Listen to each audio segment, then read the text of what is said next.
પાણીપુરી ખાધી તે તો કંઈ નહીં, પણ પાણીપુરીને પાણી નહીં પીવાનું હતું મારે.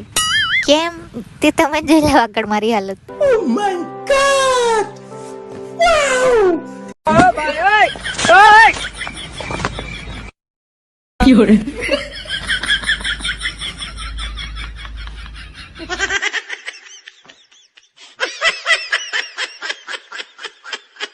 So hello, good morning guys. તો આજની સવાર થઈ મારી રોટલી બનાવવાથી ને તમે કહેતા હશે રોટલીમાં મસાલા ને એવું કોણ નાખે? મેં નાખું ગાઈસ.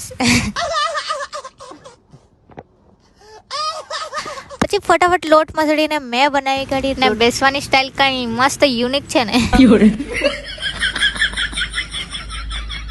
મેં રોટલી બનાવીશું ને તો પહેલી રોટલી મારા ભારતનો નકશો જ બને, બાકીની બધી ગોળ બનતી હશે પણ પહેલી રોટલી મારી કોઈ દિવસ ગોળ નહીં બને. વાહ દીદી, વાહ દીદી.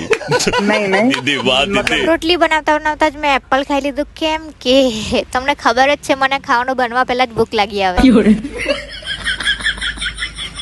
ને અત્યારે જ ફ્રીજમાંથી કાઢ્યું તો એટલું ઠંડુ લાગ્યું, દાંત બી પડી જતા અત્યારે.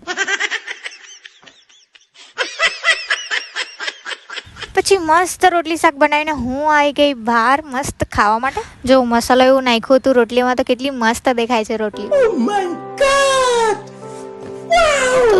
જો સર મારો ફેસ એટલું મસ્ત ક્લિયર હોય ને ગ્લો બી કરતું હોય, પણ સાંજ સુધીમાં જો મારું મોઢું એટલું ભંગાર થઈ જશે ને ધૂળ ખાઈને. साला ये दुख का खत्म नहीं होता बे. તો રોટલી શાક એકદમ મસ્ત ગરમ હતું તો ગરમ જ ખાઈ લીધું મેં. પછી હું થવા લાગી ફટાફટ રેડી થઈને દી લેવા આવી તો તેની સાથે નીકળી આવી મેં દીદીના રૂમ પર જવા માટે. આજે આ ભાનુ કાઢીને સ્કૂલ નથી ગયો. હા, પછી અમે મંટી સાથે જોયા કરતા હતા મોટું પતલું કાર્ડ. ત્યાં થોડી વાર બેસીને હું જવા લાગી મારા કામ પર. આજે તો આ કુલર બી લઈ જવાનો હતો. પછી 1 વાગ્યો એટલે હું આવી ગઈ રૂમ પર અને પછી દીદી સાથે નીકળી ગયા જમવાનું લેવા માટે. જમવાનું લઈને હું જોતી હતી દીદીની વાટ. દીદી આવી એટલે પછી અમે નીકળી ગયા પાછા ઘરે જવા માટે. રૂમ પર આવીને પછી કુલ્ફી વાળો આવ્યો હતો તો ત્યાંથી કુલ્ફી લીધી મસ્ત. અને ઠંડી છે મને ખબર છે તો બી મને આ ખાવાનું ગમે તો મેં લઈ લીધી. પછી મેં ઘરે બહુ દિવસથી રોઝ વોટર બનાવવાની એમ વિચાર્યા કરતી હતી. આ રોઝ પડેલા છે તે દિવસના તો આમાંથી થોડાક કાઢી લીધા મેં. તે લઈને આવી ગઈ હું ઘરે અને ઘરે આવીને ખાધી 1 રૂપિયાવાળી ચોકલેટ. हम लोगों ने गरीबी देखी. પછી મને આજે તો પાણીપુરી ખાવાની ઈચ્છા થઈ હતી તો મેં દીદીને લઈ ગઈ વાસ્કોઈ. મેં શું કરું, મને રોજના કંઈ ને કંઈ ખાવાની ઈચ્છા થાય પણ પાણીપુરી ફાસ્ટ ફૂડમાં નથી આવતી. ઓકે, પછી અમે આવી ગયા વાસ્કોઈ પાણીપુરી લેવા અને તે લઈને જવા લાગ્યા ઘરે. તો થોબડે કી ખુશી દેખ રહ્યો ગાઈસ. આટલી ખુશ તો મેં કોઈ વાતથી નહીં થામ, પણ પાણીપુરી ની જાવ આવે ને તમે એટલી હેપી થઈ જાવ ને. જો ભાઈ પાણીપુરી તો મારા પર કોઈ માંગે ને તો બી મેં નહીં આપું, कसम दे नहीं आपको.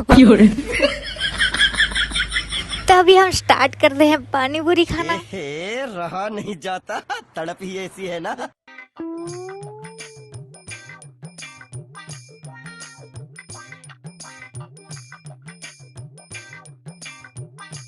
તીખું લાગે તો લાગે પણ પાણીપુરી ખાવાનું નહીં છોડવાનું.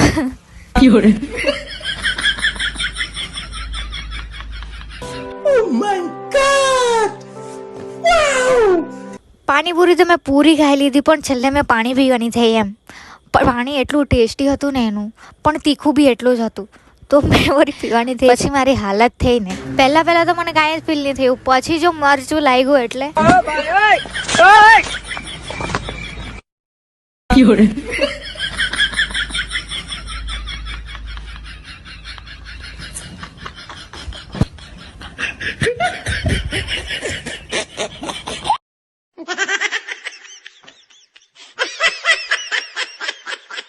પછી તો આંખમાંથી બી ને નાકમાંથી બી ગળતું હતું.